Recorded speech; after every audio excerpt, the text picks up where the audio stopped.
Jadi saya mohon maaf juga kepada semua para jemaah sebab kita bertangguh kuliah kita selama 2 minggu berturut-turut.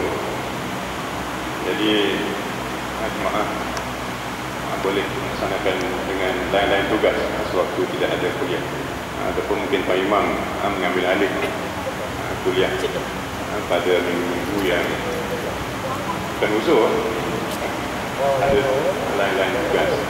Jadi alhamdulillah, dalam perintah Allah Subhanahu wa taala yang telah kita bacakan pada 1 bulan 9, saya bacakan semula ayat pada surah Al-Baqarah ayat 238. A'udzubillahi minasyaitonir rajim.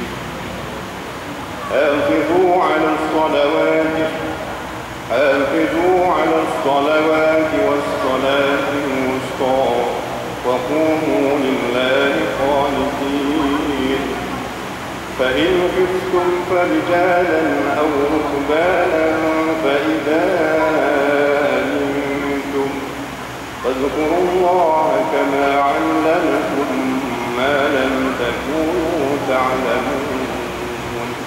Surah Al-Azim. Yang bermaksud, peliharalah semua sembahyang kamu dan sembahyang wusta, dan berdirilah kamu kerana Allah dengan khusyuk apabila kamu sedang melaksanakan solat khauf, yakni sambil berjalan atau berkenderaan. Sekiranya telah aman, hendaklah kamu berzikir, yakni sembahyang kepada Allah sebagaimana Allah mengajarkan kepada kamu hal-hal yang belum kamu ketahui. Sebelum ini kita telah menjelaskan dengan agak panjang lebar berkaitan dengan maksud solat wusta yang terdapat dalam surah ini, dan kita juga telah membicarakan bahawa solat itu terdiri daripada 2 bahagian, yakni solat zahir dan solat batin. Mudah-mudahan apa yang telah kita lalui sebelum ini dapat kita jadikan pengajaran dan sebagai suatu ilmu yang boleh kita kembangkan untuk masyarakat, rakan-rakan yang berada di sekeliling kita yang mungkin tidak sempat untuk hadir bersama-sama kita pada malam-malam sebelum ini. Jadi pada malam ini kita mengkhususkan bahawa apabila manusia itu boleh memelihara solat, maka sudah tentulah akan lenyap segala sifat kesombongan yang ada, yang wujud dalam diri manusia. Kalau solat itu kita pelihara sebaik-baik. Kenapa dia katakan bahawa boleh melenyapkan sikap sombong dengan memelihara solat ini? Sebab apabila kita menunaikan solat, tadi kita bersolat terhadap Allah Subhanahu wa taala untuk fardu maghrib, bila kita angkat takbir Allahu Akbar, Allah Maha Besar. Tidak ada lain yang besar selain daripada Allah Subhanahu wa taala. Kita tunduk mengakui bahawa kita adalah seda'if, orang yang lemah, hamba di sisi Allah Subhanahu wa taala. Pada saat itu tunduk kesombongan yang wujud dalam diri kita. Dengan ikrar yang kita lafazkan Allahu Akbar di awal permulaan solat. Jadi sebab itu dijelaskan kepada kita di sini bahawa solat itu boleh melenyapkan sikap sombong dan timbul sikap taat dalam menunaikan perintah Allah Subhanahu wa taala serta menjauhkan larangan. Sekali kita baca firman Allah Subhanahu wa taala, inna salata tanha 'anil fahsya'i wal munkar. Ini di antara peringatan yang diberikan oleh Allah Subhanahu wa taala terhadap mutu solat yang kita laksanakan. Berpuluh tahun kita menunaikan solat, dan sudah tentu kita hendak solat yang kita tunaikan itu bermutu dan bernilai di sisi Allah Subhanahu wa taala.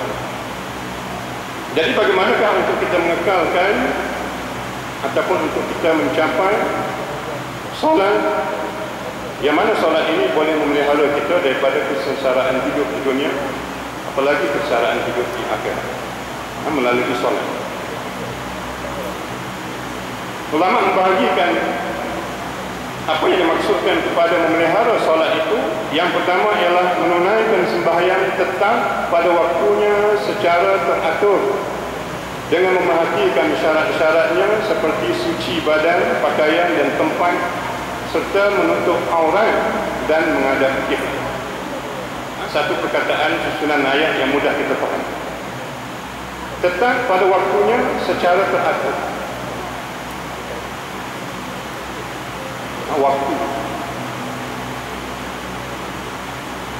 yang nak dikerjakan solat itu adalah dalam waktu. Betul, solat itu boleh kita lakukan dalam waktunya. Isya 8.15, katakan 8.15. Maghrib 7.6 minit.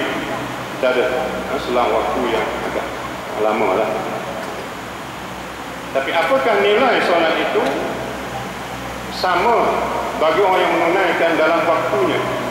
Dalam waktu maksud di sini adalah apabila sampai saja seruan muazzin untuk menunaikan solat, kita terus menunaikan solat dengan mengangkat takbir kepada Allah Subhanahu wa taala. Kemudian satu golongan lagi sembahyang pada pukul 8 malam. Ada lagi lewat daripada itu sampai hampir nak isyak pun sembahyang. Masih dalam waktu. Tapi apakah kita boleh nilai bahawa tiga golongan ini mempunyai nilai solat ataupun mutu solat yang sama? Sudah tentulah tidak sama mutu. Walaupun masih sah ada sudut hukum fiqh.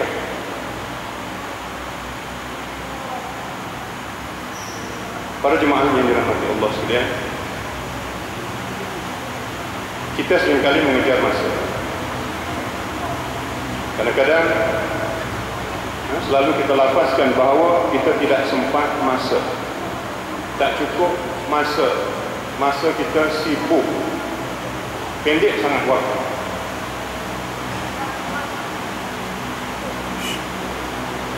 Kenapa kita merasakan bahawa waktu itu sangat pendek pada kita? Di antara sebabnya ialah apabila kita menunaikan solat tidak dalam waktu yang awal. Tidak dalam waktu yang awal.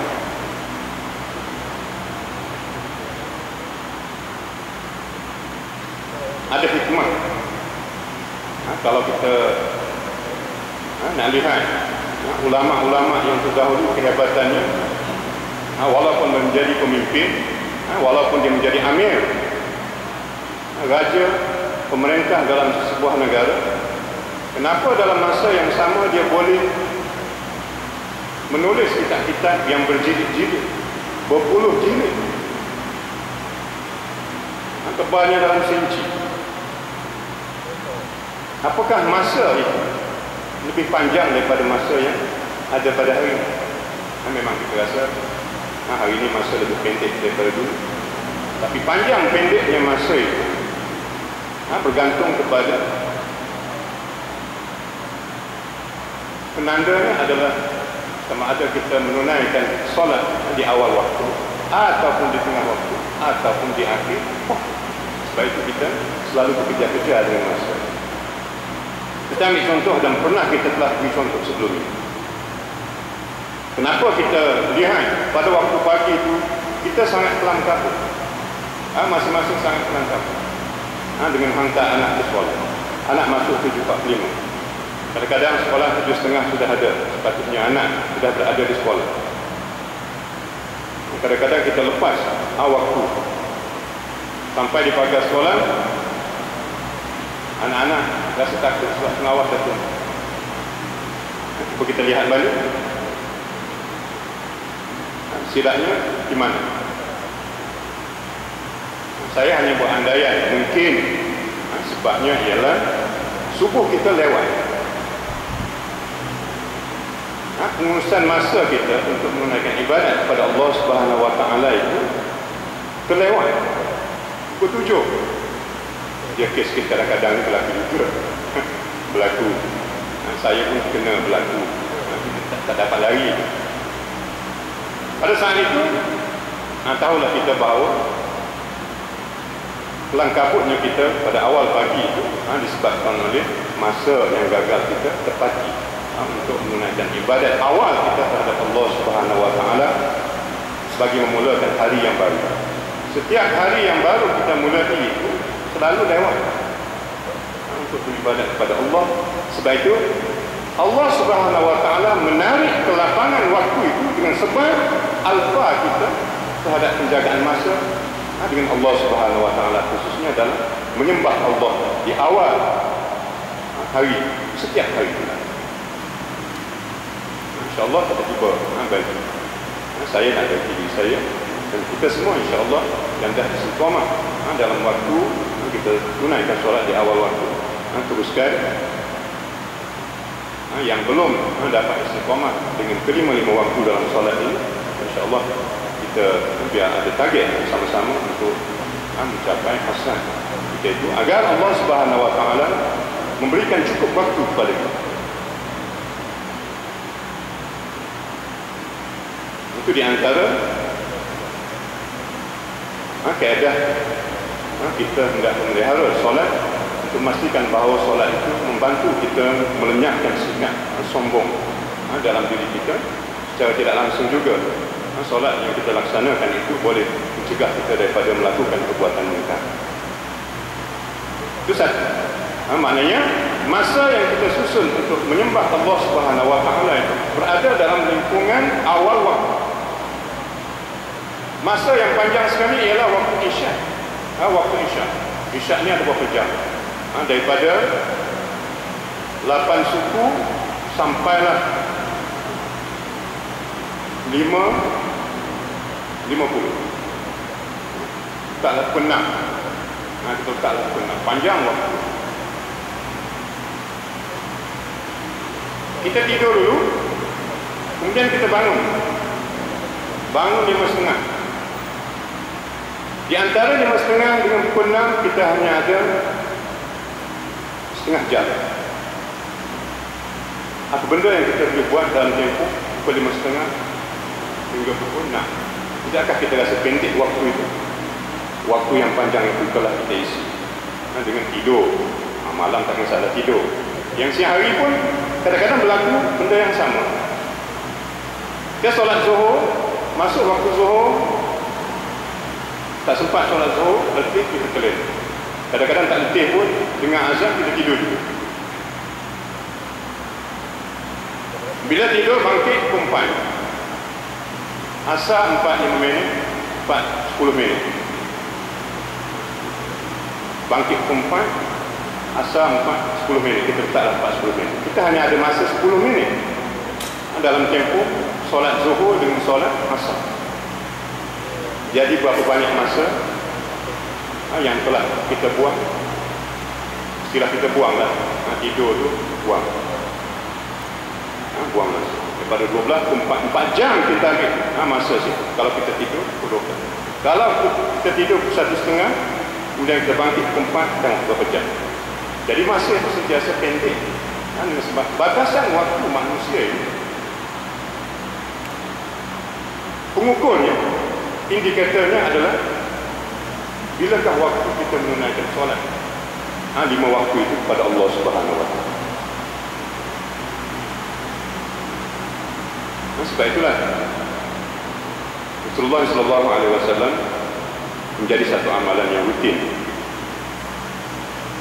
Kalau boleh kita amalkan, kalau tak boleh amal secara istiqamah pun sekejap awal hari-hari cuti misalnya. Sebelum solat zuhur ini menjadi amalan untuk tidur sekejap.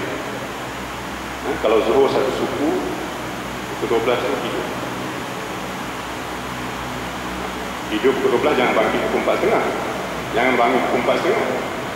Tidur pukul 12, kemudian bangun pukul 1. Dah ada masa 5 minit tunaikan solat zuhur. 12 sampai 1 sejam. Puas tidur ini bukan berdasarkan kepada lama waktu. Kadang-kadang orang dapat lelap sekejap, dia puas. Dia puas dengan lelak sekejap walaupun setengah jam. Amalan Rasulullah SAW sekejap, dalam setengah jam, 1 jam sebelum zuhur tidur, kemudian selepas waktu zuhur dia tidak akan rasa mengantuk. Kalau kita belajar, insya-Allah tidak akan rasa mengantuk. Sebab hikmah daripada kita ambil apa yang telah dicontohkan oleh Rasulullah SAW sekejap. Maknanya setengah jam, sejam sebelum zuhur itu, kesannya ialah mengelakkan kita daripada mengantuk selepas zuhur. Jumaat ini cuba, jangan selepas Jumaat cuba.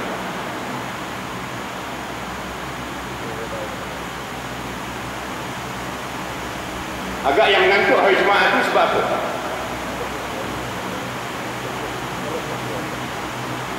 Kemudian kita bercita-cita lagi, lepas balik Jumaat ni kita nak tidur.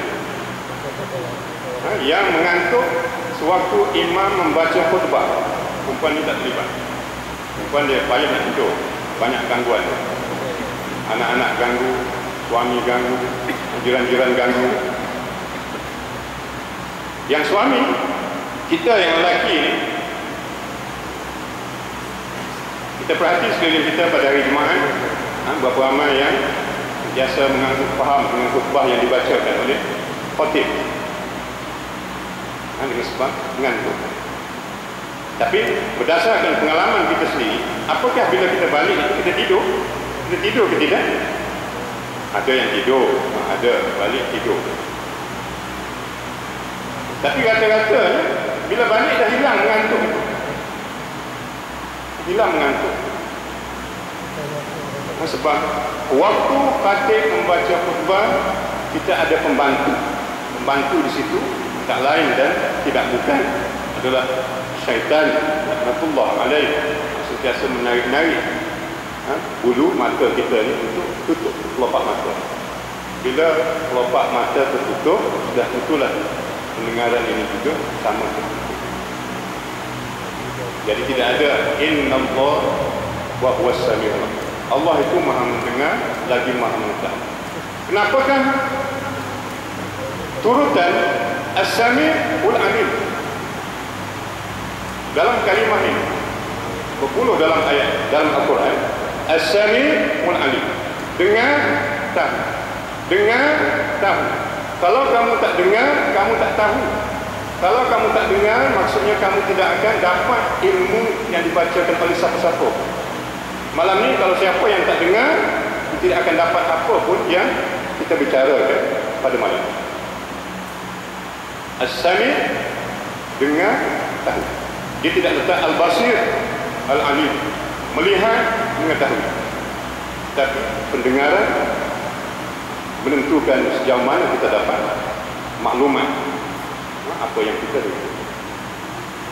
Kalau tak dengar, maka sudah tentulah ilmu itu tak akan kita peroleh.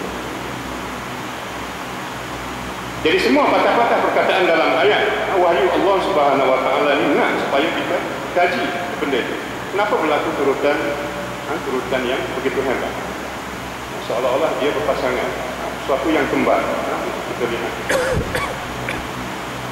Jadi kalaulah khatib sedang menyampaikan ilmu, tapi kalaulah telinga kita tutup, sudah tentulah tidak sampai matlamat. Setiap khatib yang membaca khutbah, apa yang dibacakan oleh khatib mesti sampai kepada makmum yang mendengar. Tidak capai matlamat. Sedangkan khutbah Jumaat ini beredar isunya adalah berkaitan dengan isu-isu semasa. Seolah-olah satu pengumuman oleh khatib bahawa inilah yang berlaku pada minggu ini. Perlu disebarkan kepada seluruh makmum Korea dalam satu kampung. Satu pengumuman supaya diambil tindakan oleh Korea dengan isu yang berlaku.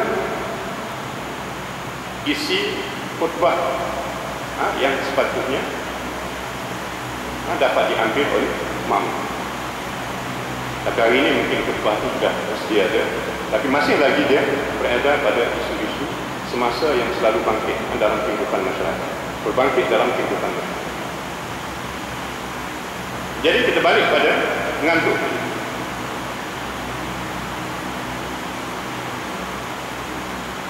Kalau tidur sekejap sebelum jemaah, ini kena kaji, kena buat kajian. Tidur sekejap sebelum jemaah, apakah mengantuk itu masih mempengaruhi kita ketika khatib sedang membaca khutbah? Kalau ini masih berlaku, seolah-olah dia berlawanan dengan apa yang disunahkan oleh Rasulullah SAW. Sudah tentulah sunnah Rasulullah ini, dia tidak akan bertentangan dengan tabi'in, dengan tabi'at manusia.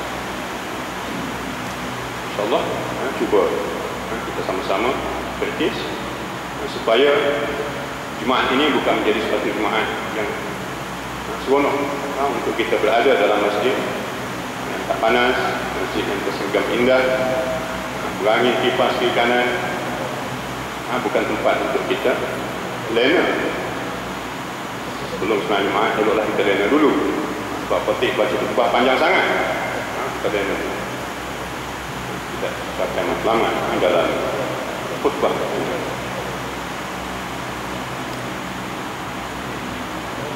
Baik, setelah waktu tadi yang kita maksudkan bahawa kenapa Allah Subhanahu Wa Taala menarik dari setiap kita yang alfa dengan waktu tunduk kepada Allah Subhanahu Wa Taala ini, seolah-olah waktu itu begitu singkat. Jadi penunjuk yang ada ataupun indikator yang kita maksudkan tadi adalah bilakah waktunya kita menunaikan solat hadap Allah Subhanahu Wa Taala.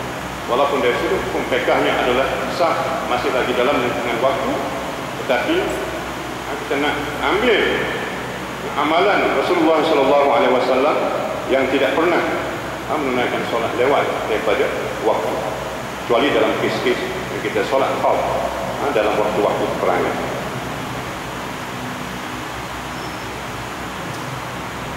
Setelah kita berada dalam waktu yang tepat,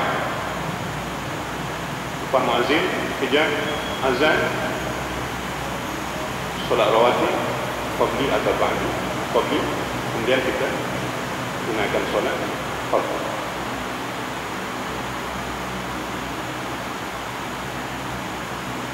Allahu Akbar itu adalah rukun sunat niat. Niat Allahu Akbar, dalam masa yang sama kita niat aku tunaikan solat sekian-sekian alhamdulillah ta'ala.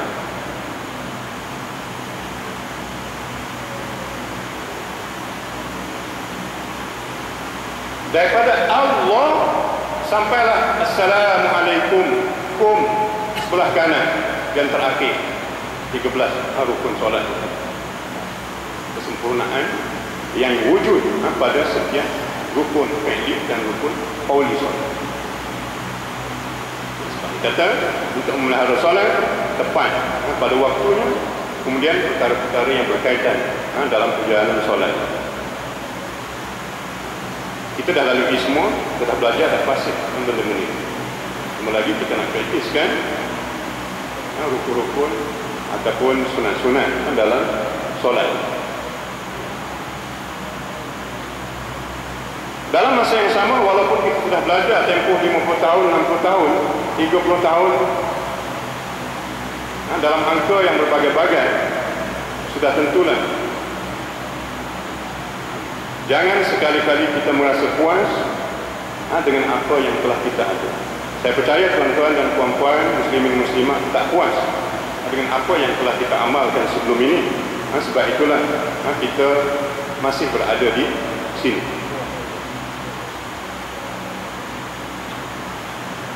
Yang tak luar bukan maksudnya dia sudah puas, tapi belum lagi sampai masanya untuk dia memperbaiki ataupun membuat penambahbaikan di atas rukun-rukun fi'li ataupun qauli yang telah selama ini kita buat, kita amalkan. Sebab itulah tak boleh berhenti. Yang kita cakapkan tak boleh berhenti dengan modal lama.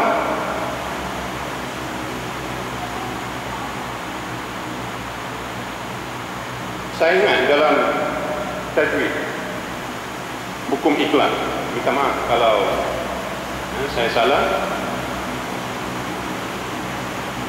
Hukum iklan ni lama kita berpegang bahawa apabila mim nun mati bertemu dengan ba, guru-guru kita ajar dikata tak boleh tutup mulut, cukup sekadar selai kertas, min ba'di ma.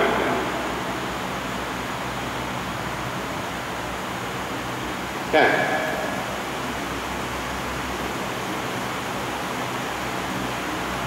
Tapi pensyarah UAE ini dia telah mengeluarkan buku tajwid tebal, membahaskan mati bertemu dengan ba ikhlas ini. Tidak ada satu dalil pun yang menyentuh 13 dalil yang dikeluarkan dalam hujah untuk mempertahankan bahawa tidak wujud bila mim ba itu seolah-olah seperti kertas itu. Kertas itu mungkin kaedah lah, mungkin kaedah. Dia mesti dua pipi ini mesti tutup. Tinggal lagi sama ada ringan ataupun berat. Dan kita tidak boleh menjadikan suatu kaedah yang wajib bila kita menyebut iklan, hukum iklan mim ba di ma ke mim ba, tak kira asal saja memati ataupun tanwin bertemu dengan ba. Kadang-kadang kita susah nak sebut menonyek, kita kata menonyek. Sifat syafatan kita dua mulut ni, bila ba dia mesti dua pipi, tak boleh terus ba. Begitu juga dengan mim. Mim tak apalah ni. Tapi mim yang kita cuba renggangkan di antara dua pipi, maka dia tidak wujud.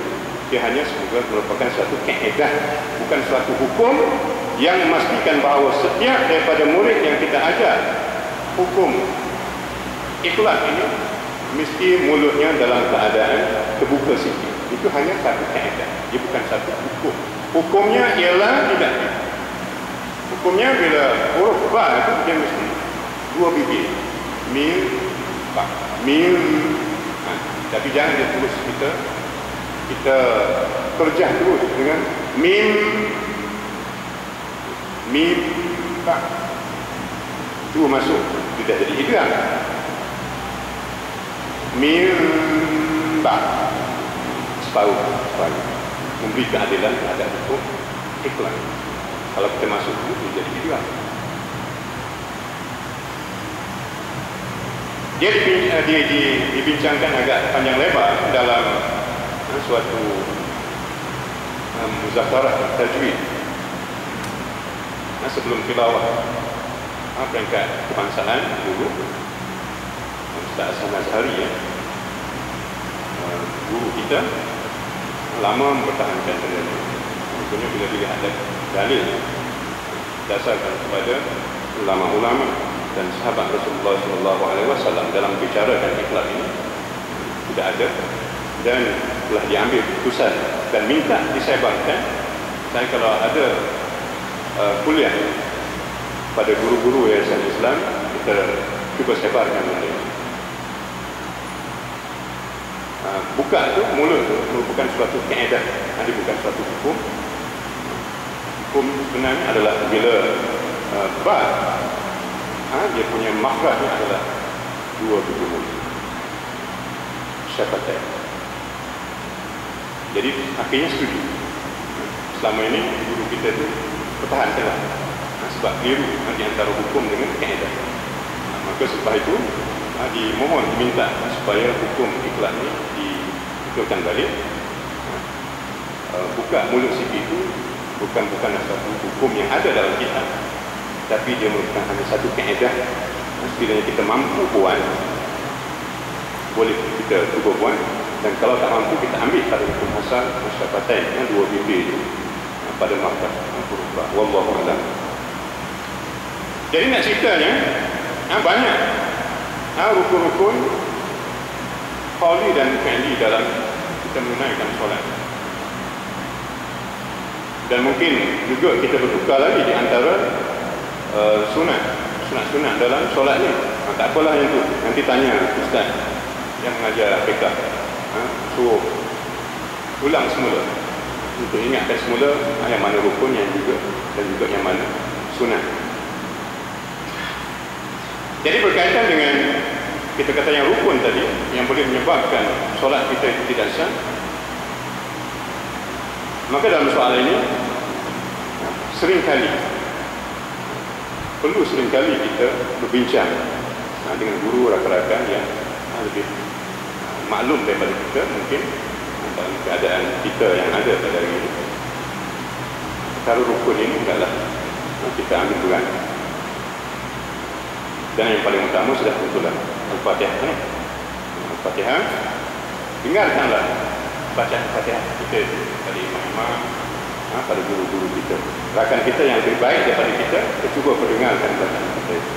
Maknanya kita ada ikhtiar untuk membaiki rukun qauli kita untuk menyempurnakan solat ini. Jangan kita berdiam diri, jangan kita diam dalam keadaan rukun qauli ini masih lagi kita tidak pasti betul atau tidak. Bila wujudnya sangkaan tepat ataupun tidak, selagi itulah kita berandaian bahawa apa yang kita amalkan sebelum ini kita buat dalam suatu yang kita tidak pasti sahih betul ataupun tidak. Sebab itulah perlu ulang kaji. Ulang kaji.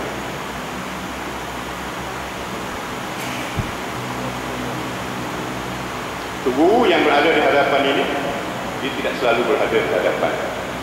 Dia kadang-kadang berada di tempat makmum. Adakala kita boleh berada di sini dan kita mesti berada di bawah sana juga sebagai murid. Ingat pada satu kisah Imam Ghazali radhiyallahu anhu apabila menunaikan solat, satu solat di belakangnya adalah adik dia. Bila tunaikan solat, belakangnya adik Imam Ghazali. Tiba-tiba dalam pertengahan sembahyang itu, adiknya itu mufaraqah, berpisah dengan Imam Ghazali yang menjadi imam pada satu solat. Lalu selepas itu ditanya oleh Imam Ghazali, kenapa kamu mufaraqah daripada aku? Adik dia cakap apa? Dia kata, aku lihat darah berada di tubuhmu. Aku lihat darah berada di tubuhmu yang tidak dilihat oleh makmum lain, tapi adik dia itu nampak. Imam Ghazali cakap betul. Memang sewaktu aku menunaikan solat itu, aku tengah menyelesaikan satu masalah berkaitan dengan hukum haid bagi perempuan. Nak mengistimbatkan hukum haid bagi seorang perempuan. Lalu terbawa-bawa dalam solat. Jadi sebab itulah aku mufaraqah, sebab kamu berada dalam keadaan berlumuran darah.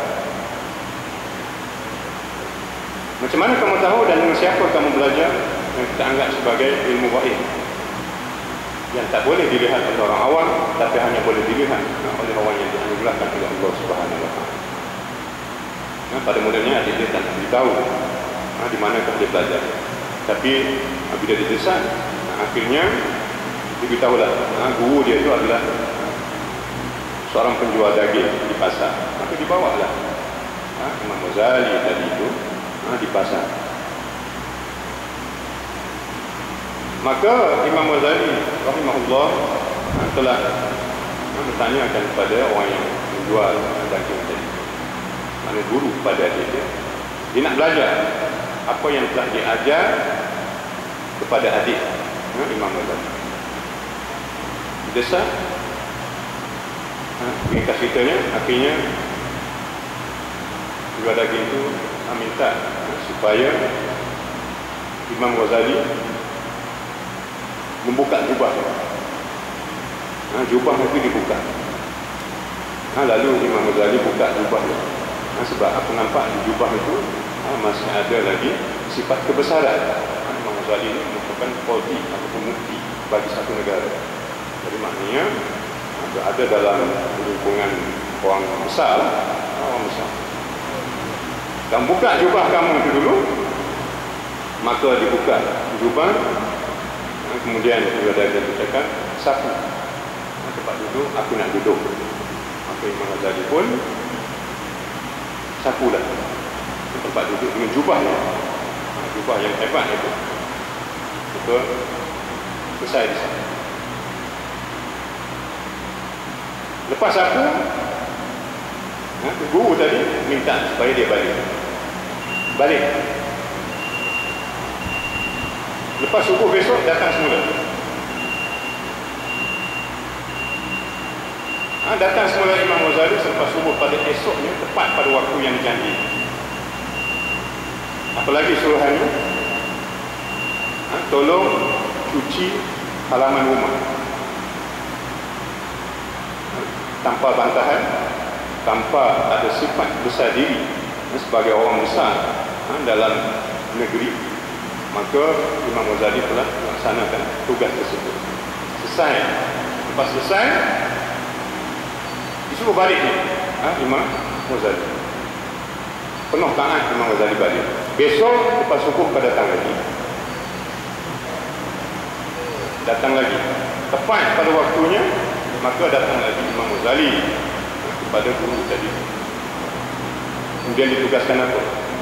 Tugaskan mencuci kawasan longkang untuk bila orang jual daging ni darah sekeliling sekitar dalam tempat kita dibersihkan. Minta tolong bersihkan longkang yang banyak darah sembelihan tu, jual daging, supaya bersih. Jadi Imam Ghazali pun bersih kotoran yang terdapat di sekitar tempat dia. Lepas itu Imam Ghazali minta supaya dia balik. Jadi bila buat satu balik, mana yang ilmunya nak diajar, maka itulah sebenarnya kamu telah mempelajari ilmu sepanjang 3 hari ataupun fardu. Itulah ilmunya apa? Untuk mengelakkan daripada Allah Subhanahu Wa Taala menghijab suatu ilmu itu daripada masuk ke dalam sanubari seorang manusia. Yang pertama sekali adalah menepati masa apabila berjanji dengan guru. Yang kedua, buang sikap kebesaran yang ada dalam jiwa kita. Tak kira apa pangkat yang kita ada, buang pangkat itu. Bila berada di hadapan guru, tunduk kita mengakui kelemahan yang kita ini tidak ada apa-apa selain daripada ilmu yang sikit dikurniakan oleh Allah Subhanahu Wa Taala. Sebenarnya 3 hari sudah selesai ilmu. 2 ilmu. Taat tepat pada waktu, taat rendah diri kepada seorang guru. Jadi kalau kita tengok daripada situ, Imam Ghazali Al-Um menulis kitab Al-Um berlaku selepas peristiwa itu. Kalangan Imam Ghazali yang masyhur itu, yang menjadi rujukan pada kita pada hari ini, berlaku sebaik saja selepas peristiwa. Allah Subhanahu Wa Taala mengangkat hijab yang selama ini wujud, dengan sebab masih ada sifat sikap kebesaran yang ada dalam diri manusia, hilang selepas guru mengajar. Boleh kita kata secara amali itu. Jadi maksudnya boleh kita ambil tiba dari situ bahawa walau dalam keadaan mana sekalipun kita, kebesaran yang ada pangkat di dunia pada hari ini, maka bila kita berguru, kita tunduk untuk mendapatkan ilmu. Mudah-mudahan Allah Subhanahu Wa Taala membuka hijab yang selama ini menebal dalam diri kita, daripada kita mendapat apa-apa saja ilmu, apatah lagi ilmu ini adalah ilmu untuk kita mencapai kebahagiaan di hari akhirat. Jadi kita ada sini 5 bagaimana cara untuk melihara sembahyang. Kita habis yang pertama. Jadi insya-Allah pada minggu depan sambung yang kedua, Jadi saya mohon maaf kepada semua para jemaah kalau ada kasar bahasa dan sebagainya. Setelah kelemahan saya sudah ingin aqul qawli hadza wa astaghfirullah al-azim li wa lakum. Assalamualaikum warahmatullahi wabarakatuh.